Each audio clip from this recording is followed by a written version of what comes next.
Hobbs, soft and orbed eyes glassy. How much sideways looking have you been doing, Calvin? No need to train you to look sideways. It's a wonder anyone ever wants to grow up.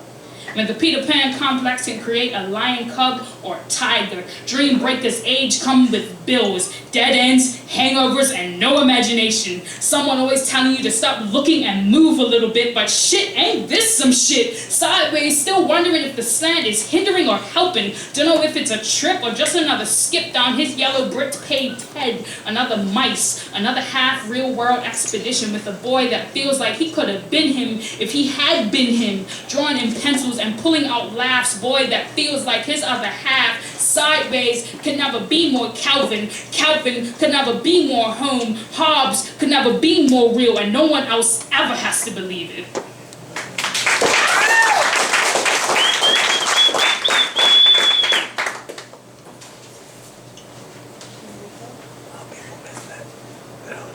Two pieces back.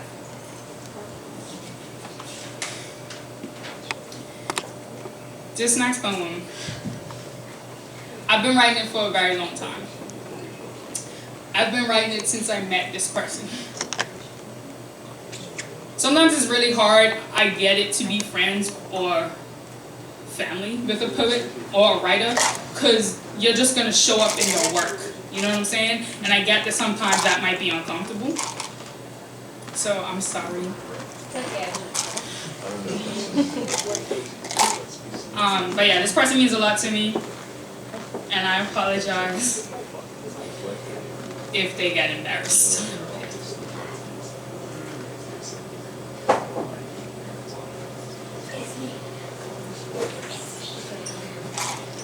Gracie looked like hoodies and baggy jeans, and Tims, and Jordans, and dunk eyes, and sweatpants, and a do-rag, and a snapback, and a fitted cap, and braids, no curves, no sight lines, no Coke bottle, just layers and layers and layers. The first time I saw Gracie, I thought she was trying to cover up.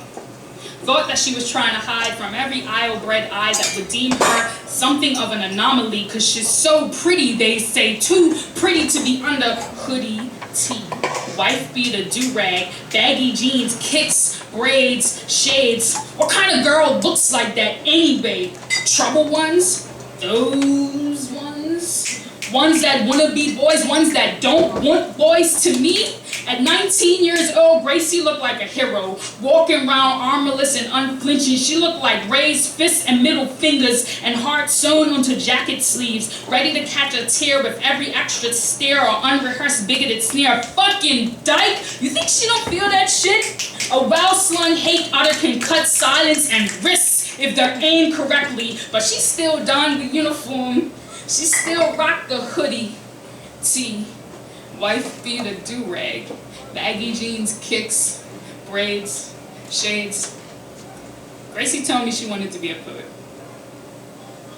The first poem she had me edit was about a kiss with her girlfriend, and it was the most honest piece of writing I have come into contact with. Gracie is everything I couldn't be. When I was 19, I looked like jeans, skinny, loose fit, flats, no sneakers, blouse, no t-shirt, all sight lines visible, see every curve, no kink, hair long and straight, to not mistake me for anything but, don't obtrude eyes, buried every part of myself in the closet I carried with me, just so I can change every given time, and fuck writing the poems about how I really felt. I could not be Gracie. I was not that brave. I had no skin thick enough to take anything thrown at it. I was not someone to be proud of. I learned how to cower and how to feel strangled in a body I wasn't strong enough. Gracie, some people move like water and language and wear the world like an accessory. I could never be that person. I'm sorry I wasn't there to be someone for you to look up to. Someone to remind you that it's okay to be everything your bones tell you you are. I'm sorry I never wore my pride as anything but a noose strapped around my neck as a last resort to telling the truth. And I could have been more like you. Great Gracie, bearer of your namesake, grace is not something you fall from. It's something you have under fire. For every brimstone attack, you only become more radiant. Gracie, thank you for reminding me how to wear my skin like a hug and not a regret. You are the reason young girls won't want to wring their necks when they realize they don't want to kiss boys. You are every activist rolled up in a hip-hop lyric and low-top chucks. You told me you wanted to be a poet. Some people are born poets. Others are born poems. Gracie, I will always be the poet. You will always be the poem. Hoodie, tee, wife be the do-rag, baggy jeans, kits, braids, shades. More beautiful than anything I could ever write.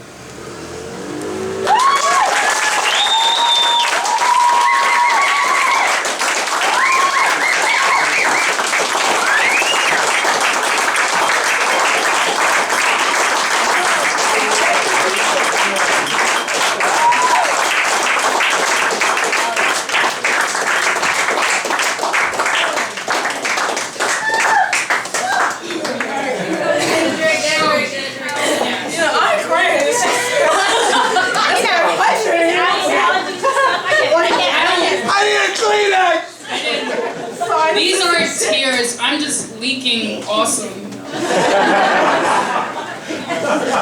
Right? That's not...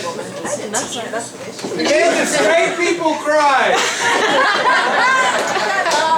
All of them. You know something? Those don't cry. Those don't cry! This is so nasty right here!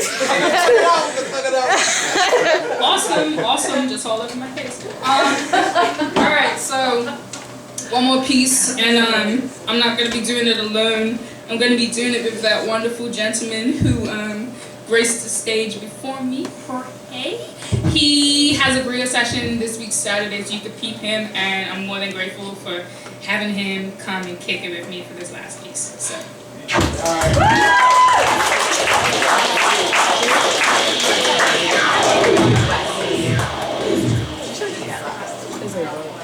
Oh, it's right there. I put it somewhere. I rested it somewhere. Just very... Good God, I'm so glad this is over. Seriously, like, thank you. For real, though. Thank you all for coming. Seriously, I don't really think people like poets so much. Like, Bring your family! I appreciate it. This is so nice. I appreciate it. I appreciate them coming. I don't have any books to sell tonight because I couldn't print them. But if you want some, I will try to print them before Christmas and come to the bookseller to buy them. Yes, I'm making you come to St. George's. What else? What else? St. George's is beautiful. Jorge, how you doing, buddy? I had to take a big swig after that last poem. That was something ridiculous. Let's give a hand for that last.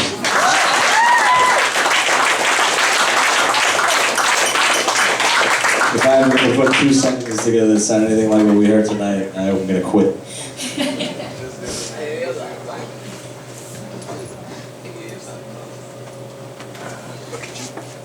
Who set up the stand? I feel like I should help you, but I feel like I'll mess it up. Yeah, it is. It is.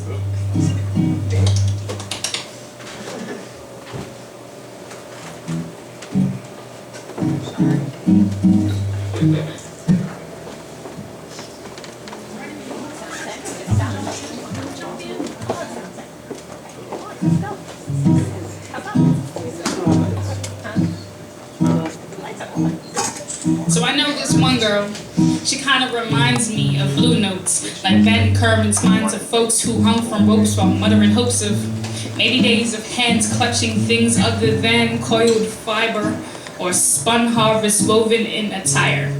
She barely smiles, frowns at home, scowls at government, delegating muscles, and she spends her free time fraternizing with the ill corners of her mind, the frontal lobe. There she goes, escaping reality. It's a habit she inherently adapted from the maternal capacitance that once filled a habitat, but now is an empty cage littered with hope she buried in graves. Her faces changed, unspoken names on real things became things then. So she's constantly mumbling, rumbling the promised lands. That's may not be so far, so she's embarking on the journey to, or maybe it's a start.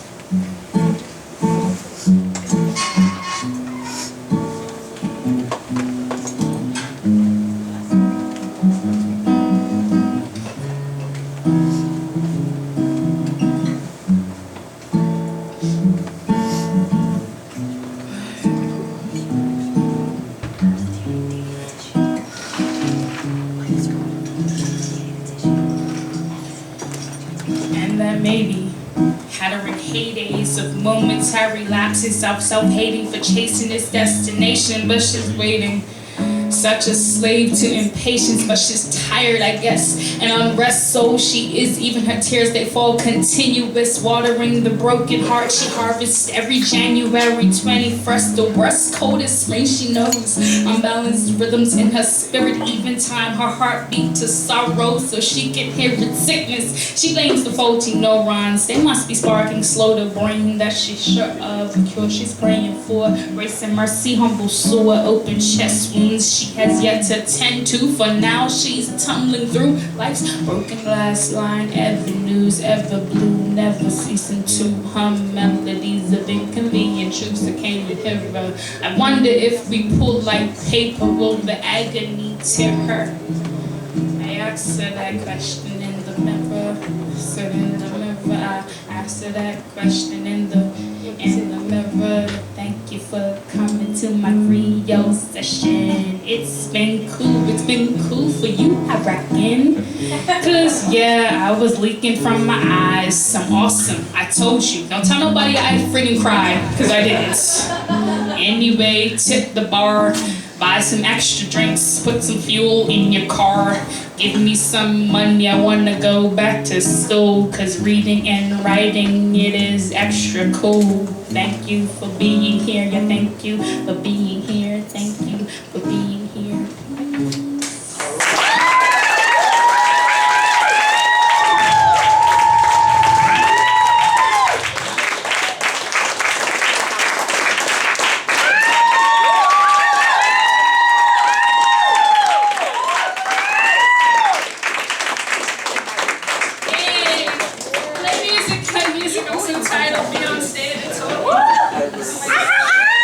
You guys want one more piece?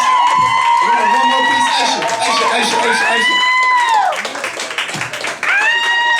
Aisha, you have to blast me one more before you go.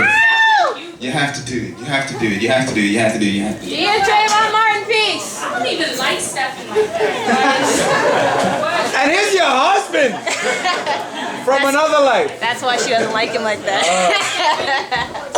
If I have to bring my backpack out, it's not a good thing. You got this. You got this. Shut up, Stephen. I'm managing you. Alright. Because he put me on the spot. Stephen. Come to Stephen. Oh,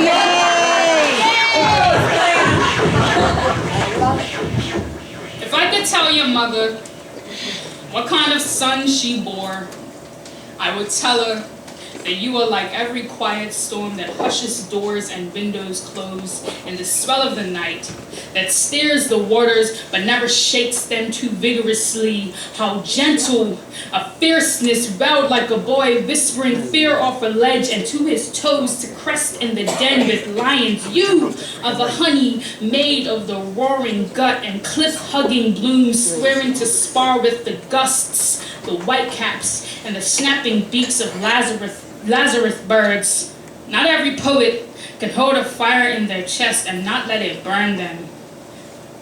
How do you pat dry a backdraft? Calm and fervent in your spine every time life becomes a little harder. And I've always been a tempest, a wild one, promising to cloud every vial of sharp oil and blow bricks off towers when things become a little harder. You remind me how sweet rain is by itself, with no wind to send its pelt to spit. I imagine that our mothers walk on the golden lined streets of our lips. That if poems pave the road to mansions with the gold in heaven, then color our tongues gilded and plated. And let our mothers hear the winds, the breezes, and the blows bounding out of our throats, and let them know that they did well, that they raised storms of poets, and in the hope of your mother finding her footing on my words, I will say that you are like every storm that everyone felt but didn't see, gentle. I will say that she raised a gentleman.